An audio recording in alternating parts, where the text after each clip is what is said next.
Hello guys, we are back with our next lecture. In this lecture, let us go through the concept of recursion. So basically, recursion is a nothing but calling itself, guys. So in programming, we'll be saying that a function calling itself is a nothing but a recursion. Okay? Okay. So here also we will be calling the same function again and again. So basically you can say that, okay, then what is, there will be there any issues you might be thinking. Yes, there is a high chance of issues when we are designing a compiler, guys. Okay, so we'll be discussing about that, don't worry. Okay. Okay, so left recursion. So from the name you can say, so the recursion is occurring on the left hand side. Okay, so if you take this grammar as an example, so this a can be a, again this a can be a, this a can be a, this a can be a. So if you observe here on the left hand side, the expansion is going till infinity. Like assume that you want to get a small a on the left hand side, but always if you are using this first production, you'll never reach there. So this is a huge issue for compiler, guys. So basically compiler will not, if you designed a basic compiler, it will not look forward, guys. It will be using brute force method or any kind of method like substitution methods. Okay, it will be taking the first one and it will be keep on trying for getting a, but it cannot reach because it is in the left recursion. So that is why the compilers never like left recursion, guys. Okay.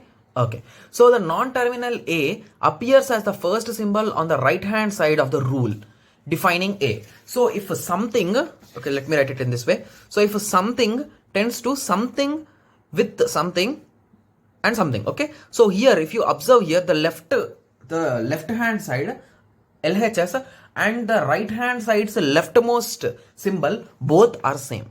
So this is nothing but left recursion, guys. Okay, so compiler never, I think I thought of writing never and I wrote something. Okay, never like left recursion, hence we always try to remove left recursion.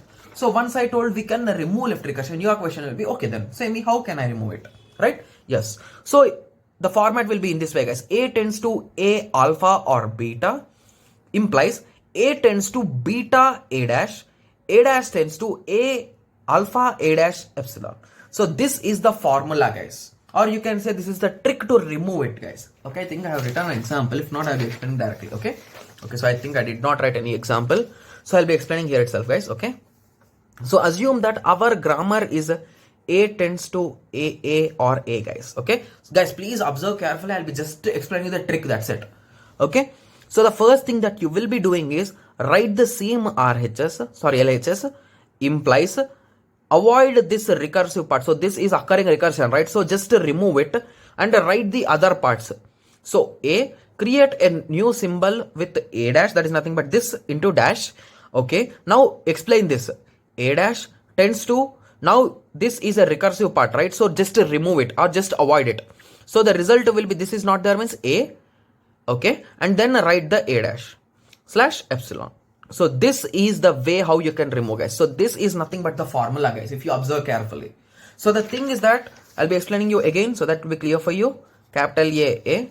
So the first thing that you will be doing is a tends to this part a dash, then a dash tends to assume this is not there a dash slash epsilon. That's it.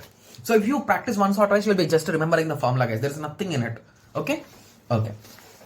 So similarly, right recursion. Okay. So you might be having a doubt that, okay, so why does the compiler does not like? So assume that the compiler is searching for the only a single letter a, but it observed that it is following this. Okay, a tends to a production, it is following. It doesn't know that a production is available, so it is following this production and assume that, okay, at some point I'll be reaching now, there will be no issue, it is thinking. But the issue is that always the left hand side you will be getting a non-terminal which will lead again to a non-terminal. So this recursion, like this left recursion, is never accepted by the compiler, guys. Okay. Okay. Okay, so let us continue. Now right recursion. Okay, so right recursion, the non-terminal a appears on the last symbol on the RHS of the rule defining a. So a, this is nothing but right recursion. Okay, so if you just draw a graph for this, it will be in this way, guys, in that way and so on. Okay, so the compiler will not be having any issue with the right recursion, guys, because we will be comparing character by character, and you can compare, and whenever you require you can just get a single a in that way. So there is no issue with it. Okay. Okay, so I have written example here, guys. Okay, so S implies S, A, B or C. Okay, let us solve it without seeing, guys. Okay, just give me a second.